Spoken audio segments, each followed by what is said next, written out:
Salut amis wingfoileuses et wingfoilers. Comme convenu lors de notre dernier tuto, aujourd'hui un tout petit moment consacré à vous aider à comprendre comment sont faites les boards et comment on les choisit pour que vous puissiez être parfaitement à l'aise dessus, que vous soyez pur débutant ou que vous ayez un niveau intermédiaire expert.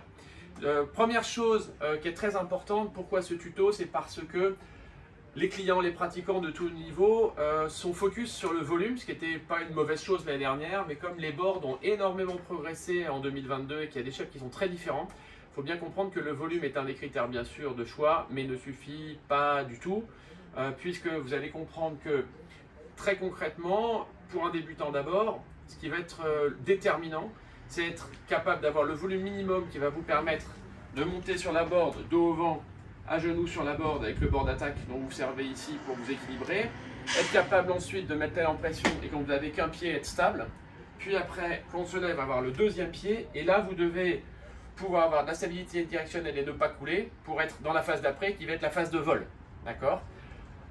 Tout ce qui va permettre de faire ça à un débutant va être non seulement nécessaire mais suffisant. Tout ce qui va dépasser en revanche va peut-être vous handicaper très rapidement par la suite pour les manœuvres, pour le vent fort, etc. Puisque on va voir que la largeur du maître-beau, la forme de la planche, la prise à l'air vont aussi influencer votre progression après. Donc trop gros peut être aussi handicapant. Donc c'est pour ça que maintenant je vous explique le détail du choix de la board en plusieurs parties. Ceux qui auraient raté les fondamentaux de l'année dernière, même s'ils sont plus suffisants cette année, on disait qu'il fallait envisager 15 à 20 litres de plus que le poids du rider pour être confortable pour un débutant. Alors, c'est à pondérer par pas mal de paramètres qu'on va voir par ailleurs, mais aussi, c'est à pondérer par le fait que si on fait 100 kg et qu'on met 115 litres, on va être un peu en souffrance parce que même si c'est 15-20 litres de plus, en pourcentage de poids, c'est pas assez. Quelqu'un qui va faire 100 kg pur débutant, notamment sur un plan d'eau un tout petit peu trafolé, va peut-être avoir besoin carrément de 140 litres. Bien sûr aussi, ça ne va pas être valable pour une fille qui va faire par exemple 45 kg. Vous n'imaginez pas que je lui donne une planche de 30 litres et qu'elle soit à l'aise sur une planche de 45 litres. Ça sera faux parce que là, la largeur et le défaut de longueur va pas lui donner la stabilité directionnelle nécessaire à ce qu'elle puisse se mettre à genoux en phase de préparation au vol. Donc, pour résumer, si je fais 75 kg et que je prends 90-95, on est bon. Si je fais 100 kg et que je suis débutant, il fallait peut-être aller sur 140. En revanche, celle qui fait 50 kg, n'allez pas prendre 65, allez prendre 80-90, ça va être votre minimum pour voler. Donc attention déjà à cette première indication de soi-disant plus ou moins 15-20 litres de plus que le poids, ça a des limites. Donc première phase à prendre en considération, c'est ces deux extrêmes-là. Maintenant, je vous explique à quel point la forme de la planche va jouer son rôle. Alors, truc très important, le premier paramètre pondérateur, ça va être la largeur de la board. Comprenez bien qu'en fait, une board qui serait très épaisse, mais qui serait très peu large, va être beaucoup plus instable, c'est-à-dire va avoir du roulis, et donc ne va pas permettre à un débutant d'aller dessus. Donc la largeur, elle est importante, c'est prendre en considération cette largeur-là. J'ai fait exprès de vous prendre 4 planches d'environ 95 litres. Donc destinées par exemple à des débutants de 70-75 kg sans problème. Mais il y en a qui vont être beaucoup plus faciles que d'autres. Vous allez voir que j'en donne certaines à des purs débutants, d'autres, je vais bien me garder de leur donner ça. Pas parce que c'est pas le bon volume, parce que c'est juste un chef un peu plus compliqué. La largeur, donc elle doit être pour avoir le moins de roulis possible. Ce qui est important, c'est qu'elle soit bien placée. Donc il faut qu'elle soit maximum, mais qu'elle soit bien placée. Vous voyez que le maître-beau, c'est l'endroit où on a la plus grande largeur de la planche. Il faut que ce maître-beau-là, pour avoir la plus grande stabilité, qu'il soit placé sous le pied avant. Ça veut dire que quand on prend par exemple la Norse, là, vous voyez qu'en fait, par rapport à sa longueur, j'ai une très belle largeur qui est bien placée sous le pied avant. Cette Takuma là qui est à côté, va peut-être pas être une planche pure débutant, ou alors qu'il va falloir un petit peu surlitrer, parce qu'on va avoir une largeur pour le même volume qui est plus réduite. On retrouve chez Fanatic une forme un petit peu plus typée surf, avec une largeur qui n'est pas dingue, alors qu'une nouvelle fois, cette F1 va, elle, avoir cette largeur. Donc, premier élément, c'est le maître-beau, il faut bien qu'il soit sous le pied avant, et il faut que la largeur soit maximum pour donner de l'accessibilité. Élément aussi très important. La largeur, c'était une chose, mais la forme du pont. vous voyez qu'en fait sur mes 4 planches là, la Norse, la Fanatic, la Takuma, la F1, j'ai 4 types de ponts assez différents. Je vais avoir dans les extrêmes la Takuma, elle a un pont décaissé avec un centre de gravité plus bas qui va permettre au surf d'avoir un maximum d'équilibre pour mettre de l'angle dans la courbe, certes, mais du coup, ben, le volume que je perds là, il va bien falloir le récupérer quelque part, ici. D'accord? Donc, ce genre de pont là va m'obliger à placer les pieds un peu correctement parce que je ne peux pas les placer les pieds très à l'avant quand je vais avoir ce début de marsouinage qui va arriver, la montée du pied avant au moment du vol. Ça veut dire que c'est déjà un petit peu plus restrictif. Une board comme la Fanatic, elle a un pont qui est un petit peu convexe comme ça, donc un petit peu encaissé.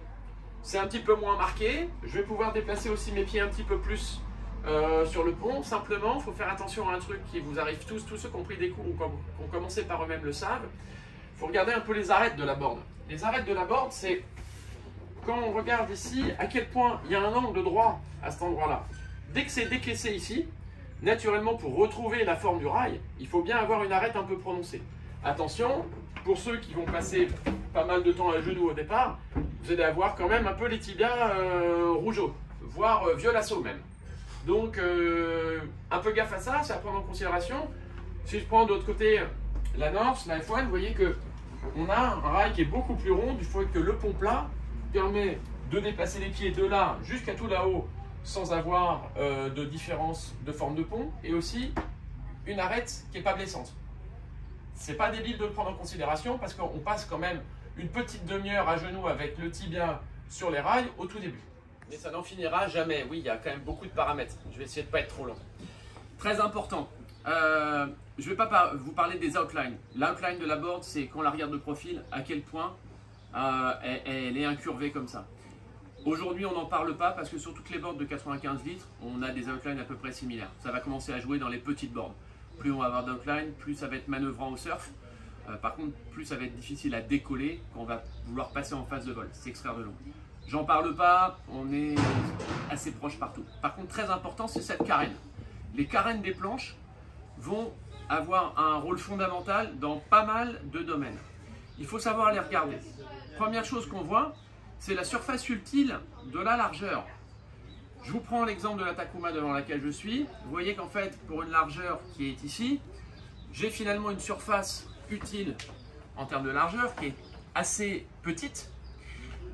Du fait qu'on a des bavelles, ces parties-là qui sont rentrées, les rails rentrés là, qui partent de très près.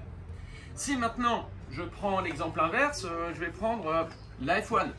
Elle a des bavelles qui sont très peu présentes, donc en fait j'ai quasiment toute la largeur de la planche qui touche l'eau en permanence, ce qui fait que je vais avoir beaucoup moins de roulis. Pour la phase dans laquelle je vais monter à genoux sur la planche, ben, ça va avoir de l'importance parce que du coup, même dans le clapot, ça va être stable. Je vais pouvoir tenir les deux genoux comme ça. Limite, je lâche les bras, je tiens dessus. J'arrive en me gainant à tenir dessus. Dans le même clapot, celle-là va être un peu plus compliquée. Deuxième truc très important, c'est que vous voyez que là, j'ai deux carènes Fanatic et F1 qui sont relativement plates. J'ai du plat entre l'arrière du rail et 2/3 avant de la planche, des deux côtés. Ici, j'ai des doubles concaves, notamment sur la Takuma. Vous voyez ce gros double concave là, creusé 2 fois. Lui, il va générer 2 choses. La première chose qu'il va générer, c'est moins de facilité à passer en mode vol. Pourquoi? Parce que je glisse un petit peu moins avec ce double concave très prononcé qu'avec une planche très plate qui va accélérer à la moindre risée. Dès qu'on la rentre en pression, la planche va vouloir glisser, donc accélérer. Là, je vais tirer un tout petit peu plus d'eau, donc je vais avoir du mal à la décoller. C'est même vrai dans les volumes de 40-45 litres. Ça joue beaucoup. Qu'est-ce qu'on va gagner en revanche? Le fait d'avoir ce double concave, ça va permettre quand vous retouchez d'avoir un petit peu plus de stabilité directionnelle. Quand on sort d'un jibe et qu'on n'est pas encore très bon, on n'arrive pas à changer les pieds en l'air, souvent on boucle le jibe, on repose juste avant de changer de pied. Et là, ce double concave va permettre de ne pas avoir de lacet, de ne pas avoir ce côté savonnette. Donc ça peut avoir de l'importance. Mais donc à prendre en considération parce que pour quelqu'un qui va être un petit peu lourd, pas très puissant, pas très gainé, qui va avoir du mal à s'extraire de l'eau, une carène comme ça va retarder votre sortie de l'eau alors qu'une carène plate va permettre de sortir plus tôt. Pour en finir sur la carène, vous voyez qu'ici, à l'arrière de la planche, là par exemple, j'ai une petite marche, je suis décaissé. Là, c'est un peu issu du funboard, des planches de race. Vous voyez que je suis décaissé ici aussi à 2 endroits sur les côtés, à l'arrière de la Norse, alors que je vais être tout à fait plat sur l'arrière de la Fanatec et la F1. Ça, qu'est-ce que ça change? Vous nous le demandez souvent, vous ne comprenez pas toujours. Alors, ça, une fois de plus, ça a des avantages et des inconvénients, c'est juste que c'est pas fait forcément pour les mêmes personnes. Ici, parce que je vais avoir pas beaucoup de volume sur le nez et pas de volume sur l'arrière, ce qu'on appelle le tangage de la planche, quand vous allez être à genoux ou debout dessus, va être plus important. Parce que d'avant en arrière, comme ça, la planche peut basculer. Oui. Qu'est-ce que ça a comme avantage? L'avantage, c'est que pour quelqu'un qui va être un petit peu plus technique, donc pas forcément débutant, l'avantage, c'est qu'au pumping, ça va être plus efficace. Quand je suis au pumping, je vais pomper dans l'aile, mais en même temps que je pompe, j'ai la hanche qui avance et je vais essayer de mettre la planche en bascule. Pour mettre la planche en bascule comme ça, c'est bien ici d'avoir de l'air parce que quand je suis pas très lourd, je ne peux pas enfoncer le cul de la board dans l'eau. Donc en fait, je vais avoir du mal à générer cet effet pumping dans la planche. Le fait que le nez soit assez fin et que le cul soit décaissé, ça m'aide à avoir de la bascule et à pomper pour finalement me sortir de l'eau. Ça va être un peu plus compliqué dans une planche comme ça. Mais si je suis débutant, de toute façon, je ne sais pas pomper. Donc, on ne va pas se mettre avec une planche comme ça qui est un petit peu plus typée expert. Des inconvénients en plus, on va juste aller prendre une board qui est la plus stable possible en termes de tangage et de roulis pour pouvoir prendre 90-95 litres si on fait 70-75 kg avec le maximum d'accessibilité. Là, c'est 90-95 kg, mais un petit peu plus typé, un petit peu plus expert. Donc, on parle finalement encore une fois de 90-95 litres. Ces deux planches-là, on pourrait dire qu'elles ne sont pas destinées aux mêmes pratiquants. Aïe, aïe, aïe, aïe, aïe, aïe, aïe, aïe, aïe. L'histoire des straps. Alors, les straps, par pitié, même si vous avez un héritage de windsurfer ou autre, par pitié, si vous voulez progresser, ne mettez pas de strap avant d'être capable de faire vraiment les bases du niveau intermédiaire qui vont être les virements des deux côtés, les jibes des deux côtés et le free fly. Pourquoi? Parce que tout le strap qui va être placé avant ce moment-là sur la planche va vous empêcher d'avoir la liberté de mouvement sur la planche. C'est-à-dire que vous allez avoir toujours des appuis qui vont être souvent un peu trop en arrière, souvent le talon un peu décalé vers le right backside. Ça va vous occasionner du loft. Bref, au final, tout ça, je dirais pour résumer que le strap, c'est pour les gens qui commencent à surfer radical. Ils ne sont pas obligés de mettre le strap arrière, le double strap avant va suffire. Pour les gens qui vont vouloir sauter, ça implique qu'ils ont déjà un niveau intermédiaire à confirmer et ça veut dire qu'ils ont un petit volume. Pour moi, petit volume, c'est au-delà de 60 litres. Je vois pas trop l'histoire du strap, quoi. Dernière chose, le strap, si vraiment vous voulez en mettre un pour voir, oui, mais ne vous essayez pas avec n'importe quel strap. Mettez un strap largable parce qu'on a tellement de porte-à-faux avec le foil en bas que pour ceux qui ne savent pas sauter, qui vont réceptionner mal, ou pour ceux qui veulent juste essayer en transition, il y a quand même moyen de laisser la cheville dans le strap. Donc mettez des straps largables comme on l'a vu sur un ancien tuto. Ça vous évite quand même arrachement ligamentaire, arrachement osseux, 3 mois de plâtre et tout le bordel. Ok. Mais Kessako, merde, deux planches Fanatec 2022, pas les mêmes couleurs. Qu'est-ce qui se passe? Les matériaux. Vous allez voir qu'en fait, dans toutes les marques quasiment cette année, sortent deux types de matériaux. Ça, en fait, chez Fanatec, c'est la carbone de base. Ça, c'est la carbone Team Edition. Qu'est-ce qui va se passer? On a la même chose chez F1, on a la même chose chez Takuma, on a la même chose dans plein de marques en fait. Pourquoi ça? Sachant qu'il y a une grosse différence entre les deux. Ce que vous allez avoir le plus souvent, dans toutes les boards que vous voyez sur l'eau, le plus souvent, c'est des boards qui sont entre 1000 et 1400 €, suivant les marques. C'est des planches qui sont faites, qui ne sont pas en fait des full sandwich carbone fait sous vide. C'est en général des carbones qui ont une enveloppe bambou par le dessus pour le renfort notamment sur le pont. Qui permettent d'avoir un bon rapport solidité-poids et qui à la fabrication sont moins chers à faire avec des sandwichs intégraux. Maintenant vous avez aussi des vrais carbone sandwich comme à l'époque du windsurf. Donc qu'est-ce que ça apporte? Les gens pensent que ça apporte comme à l'époque du windsurf beaucoup de différences de poids.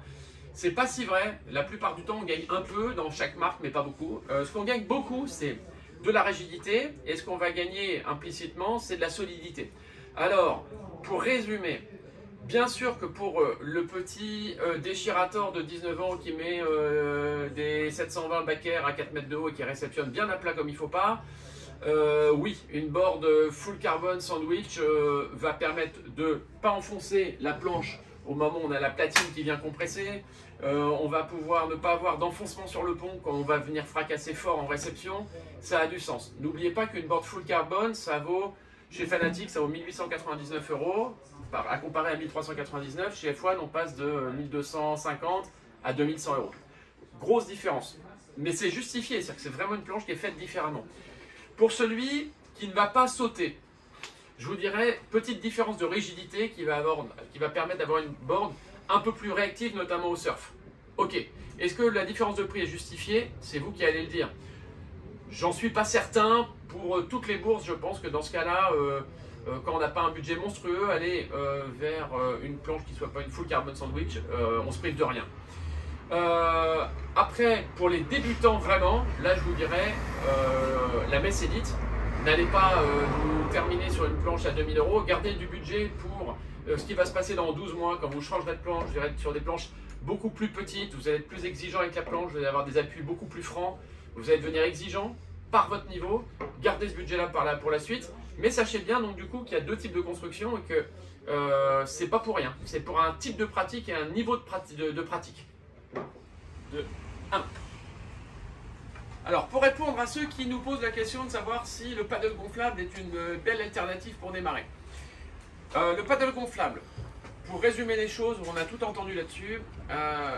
Les paddles gonflables, même les meilleurs, c'est-à-dire ceux qui ont une partie carbone souvent sous la carène, à cet endroit-là, qui permettent de rigidifier un peu l'ensemble, ils ont malgré quand même tous deux défauts qu'on n'arrive pas encore aujourd'hui à contourner. Le premier défaut, c'est que on n'a pas de travail de carène sur un paddle comme vous voyez, donc nécessairement on a un effet de succion sur la flotte. Ça veut dire que celui qui n'a pas de niveau, qui n'est pas très gainé, qui ne sait pas pomper, il va avoir son foil en dessous sur une planche gonflable.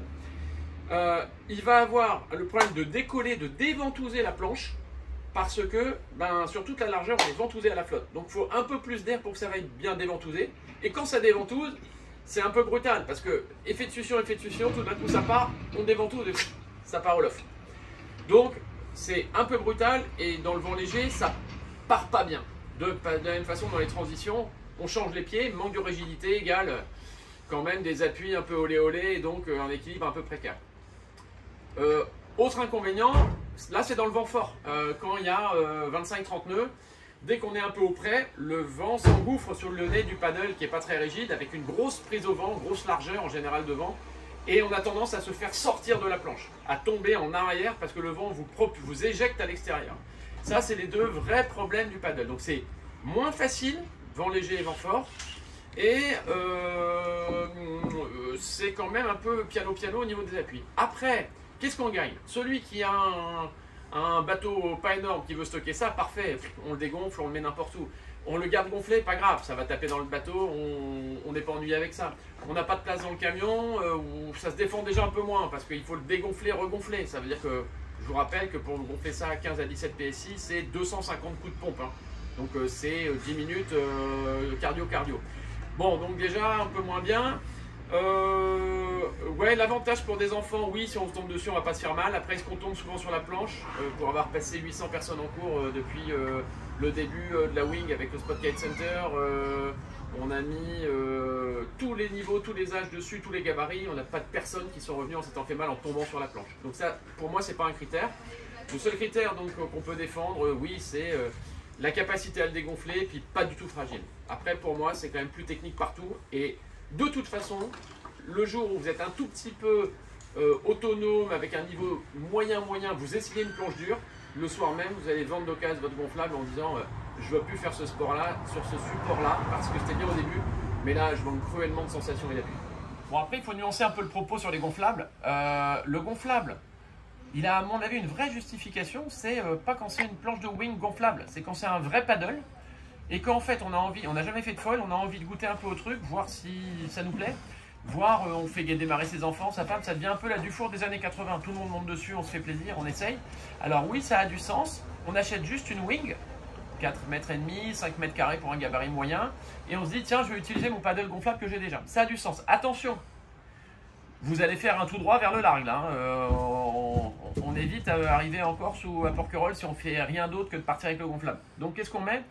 Il y a Ion, je crois d'autres marques aussi, mais Ion je crois était le premier à faire ça. C'est ce qu'on appelle un plan anti-dérive. Le plan anti-dérive en fait c'est une barre ici en plastique hein, qui vient se coller derrière sur la carène du paddle. Coller c'est un mauvais mot, hein. C'est juste posé. Derrière il y a une sangle derrière qui vous permettre de le fixer dessus. Deux ailerons anti-dérive comme ça qui couplés à l'aileron à l'arrière du paddle ici va vous permettre de faire un travers. Vous remontez au vent, oui. En tout cas un vrai travers, oui c'est possible. Donc ça veut dire qu'on peut faire la tondeuse sans jouer avec le foil. Déjà on apprend pas mal de choses en glisse et le maniement de l'aile. Puis plus tard vous mettrez le foil en achetant la board de wing spécifique. Puis l'avantage en fait de ces ailerons là c'est que vous pouvez en permanence laisser le socle sur votre paddle.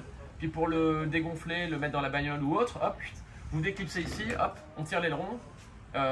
Si on veut le remettre, hop, on prend le truc, tac, je reclipse et c'est terminé. Donc ça c'est pas mal. Pas mal d'entre vous en fait me parlent des boîtiers. Faut savoir que du coup, depuis 2 ans, quasiment tous les fabricants sont passés en boîtier US. Qu'est-ce qu'on appelle le double rail US? C'est en fait ces 2 rails-là, espacés de 9 cm entre chaque rail. L'espacement, bien sûr, il est harmonisé pour toutes les marques, donc on ne se pose pas la question. Ça c'est ce que vous trouverez sur quasiment toutes les boards. Ça vous permet quand même de bouger votre mât d'avant en arrière. Au passage, si on l'avance, on se retrouve avec un foil qui va être un peu cabreur. Ça veut dire qu'il va porter fort, il va avoir beaucoup de pieds avant, il va un peu vous monter au nez. Si on met le boîtier tout à l'arrière, il est piqueur. Donc pour un débutant, bien sûr, un tout débutant, on met plutôt 2 tiers à l'arrière, voire tout à l'arrière, parce que d'abord on a souvent une grosse pelle avant, puissante, et comme ça permet de monter un peu plus comme un hélicoptère, c'est-à-dire qu'une montée plus progressive, pas tout à l'avant. Bon, l'aparté est fait. Les autres types de boîtiers que vous pouvez rencontrer, sur les paddles gonflables dont on a parlé tout à l'heure. Maintenant, souvent, on a 4 trous qui permettent de fixer la platine. Bon, ça c'est encore autre chose. Mais avant, sur beaucoup de gonflables, on avait un boîtier Tuttle. Un boîtier Tuttle, c'est un trou rectangulaire dans la planche. Heureusement, pas mal de marques comme F1 a fait des adaptateurs qui permettent de transformer votre trou Tuttle là par une plate, c'est-à-dire une plaque sur laquelle on vient mettre les mâts actuels. Donc finalement, tout est à peu près compatible. Il y avait encore chez F1 avant des boîtiers KF Box ou Deep KF Box, mais on n'en parle plus parce que ça a disparu depuis 3 ans. Et c'est même pas encore arrivé, c'était pas arrivé dans la wing, seulement dans la partie kite. Donc sachez simplement qu'aujourd'hui, le standard, c'est du rail US et qu'on arrive à tout faire avec. Pour finir, on nous demande souvent ou on nous demande pas, mais dans ce cas-là c'est une erreur, à quel point les foils de certaines marques sont compatibles avec des boards d'une certaine marque. La réponse est, en 2022, de plus en plus, tous les mâts de toutes les marques sont compatibles avec les boards de toutes les marques. Mais, déjà en 2021, c'était pas vrai, et en 2022, il y a encore des limites. Je vous explique pourquoi on ne peut pas tout monter n'importe comment. C'est pas parce que vous avez un rail US double ici sur une board, qu'en ayant une platine sur un mât, ben oui, on peut le monter, mais ça peut ne pas marcher. Pourquoi? Première chose qu'il faut comprendre, les placements des rails. Sur une Takuma que je vous ai mise ici, elles font toutes les deux, la Fanatic et la Takuma font toutes les deux les mêmes litrages. On a ici le départ du rail US sur la Takuma qui va partir à 25-30 cm du cul de la planche. On voit ici que le rail ici, il va partir peut-être qu'à 12 cm du cul de la planche. Donc déjà, on va avoir une différence. Vous me direz, alors on s'en fout du placement du rail puisque de toute façon on a un rail et qu'on peut avancer le mât dans le boîtier. Il y a une limite.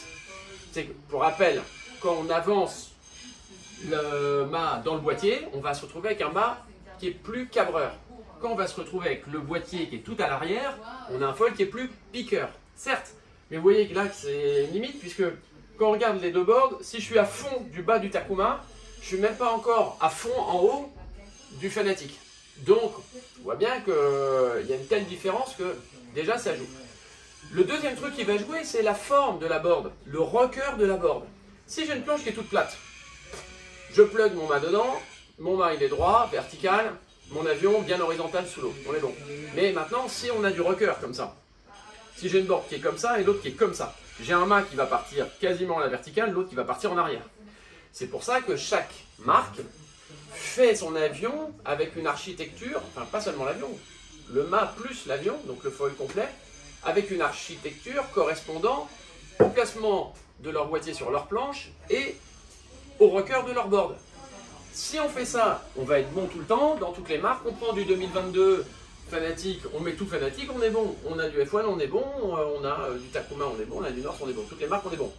Si on commence à compiler, on va avoir des problèmes.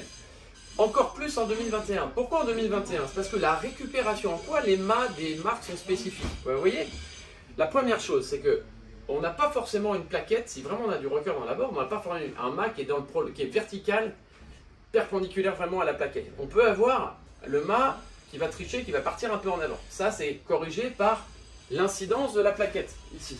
Ici, là, je ne suis pas forcément complètement à 90. Je peux avoir un peu d'angle en avant ou en arrière pour récupérer. C'est de moins en moins vrai, mais c'est arrivé.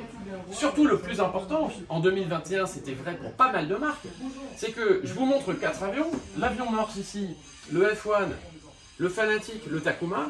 Ce qui est très important, c'est le placement du mât dans le fuselage par rapport au départ du bord d'attaque de l'aile.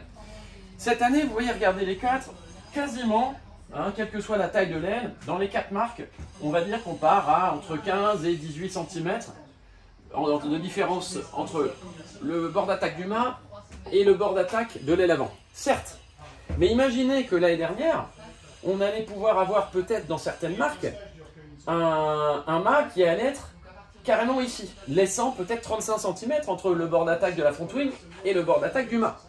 Et on s'en fout parce que on ne le sentait pas, c'était absolument corrigé par le placement du boîtier dans la board et le rocker de la board. Maintenant, bien sûr, on pouvait se retrouver avec des vraies incompatibilités si on ne faisait pas gaffe à ça et on montait n'importe quoi sur n'importe quoi. Comment on corrigeait? On corrigeait à l'époque avec des petites plaquettes en plastique là qu'on pouvait mettre ici, qui pouvaient permettre de corriger l'incidence de ce mât. Alors, ce qui était emmerdant, c'est qu'il fallait quand même essayer, parce qu'il y avait des plaquettes de 0,5 mm, 1 mm, 1 mm et demi, voire plus. Ce qui fait qu'on allait se retrouver, il fallait, en fonction du poids du rider, de quelle planche on avait, tester plusieurs choses. Donc, il fallait implicitement avoir peut-être 3 à 4 plaquettes sous la main pour trouver la bonne. Pas drôle. Deuxième chose qu'on faisait, ça c'est un peu plus connu, c'est qu'on calait le stab. On mettait une petite cale sous le stab qui permettait de récupérer une incidence. Si mon foil était vraiment trop cabreur, au lieu d'avoir un stab comme ça, je le fermais un peu comme ça. Il était donc un peu moins cabreur, certes, mais attention, compenser moins par moins, ça fait pas plus. C'est-à-dire qu'on va se retrouver avec le stab comme ça, la pelle avant comme ça, les deux bougeants, on tire 2 fois de l'eau. La glisse s'en trouve détruite et les performances aussi. Donc, ça permettait de naviguer, mais on cassait de 60% le potentiel du foil. Une fois qu'on progressait, ça c'était plus possible, c'était inacceptable. Heureusement, en 2022, ça va mieux, parce qu'on se rend compte quand même que les architectures de foil sont un peu toutes les mêmes, et on commence à être de plus en plus compatibles. Mais on garde quand même, ça se vérifie, donc allez dans vos magasins, demandez à vos spécialistes, dans les écoles de kite comme le Spot Kite Center à côté, tous vos moniteurs spécialisés seront capables de vous dire si en fonction des marques il y a besoin de caler ou pas. Et le deuxième truc, c'est que n'oubliez pas la revente, parce que revendre un foil qui n'est pas de la même marque que sa board, ça va poser des problèmes. Donc prenez ça en considération, essayez de respecter tout ça. Bon, merci de nous avoir suivis pour ce petit tuto spécifiquement dédié au choix de vos boards. Semaine prochaine, on essaiera de faire quelque chose d'un peu plus compact en format sur le choix des ailes, puisqu'en fait, on va essayer 4 ou 5 mètres différentes, qui sont des ailes pivots pour des gabarits moyens, de différentes marques, qui ont des différents shapes. Vous allez voir qu'en fait, on en attend des choses différentes, mais c'est normal parce que c'est un peu conçu pour des pratiquants qui ont des styles de pratique variés. Donc, on aura quoi? On aura une Unit 2 de chez Duotone, on aura la même en D-Lab, ce fameux tissu Alula très léger. Qu'est-ce que ça apporte et pour qui? Est-ce que ça a du sens pour tout le monde? Derrière ça, on va avoir la Strike 2. On va voir ce que c'est que la Strike 2 par rapport à la Strike 1 et par rapport à ses concurrentes. À qui c'est plutôt destiné, ce qu'on peut en attendre aussi. La dernière, non pas la dernière, la Nova la Nova 2 de chez North. Complètement modifiée par rapport à l'année dernière, beaucoup plus compacte. Des poignées rigides qui deviennent à la mode dans pas mal de marques, important. On va avoir, que je reçois d'ici quelques jours, la Takuma RS, la toute nouvelle Takuma RS, poignée rigide. Une aile très rigide qui est sortie là, il y a une quinzaine de jours. Et enfin, de chez Enzis, la nouvelle Spin, qui a une aile orientée beaucoup plus freestyle. Et on verra justement ce que c'est qu'une aile freestyle spécifique par rapport à toutes les autres qui sont un petit peu plus polyvalentes, avec des dominantes freestyle, vagues, mais qui restent très généralistes. À bientôt, salut!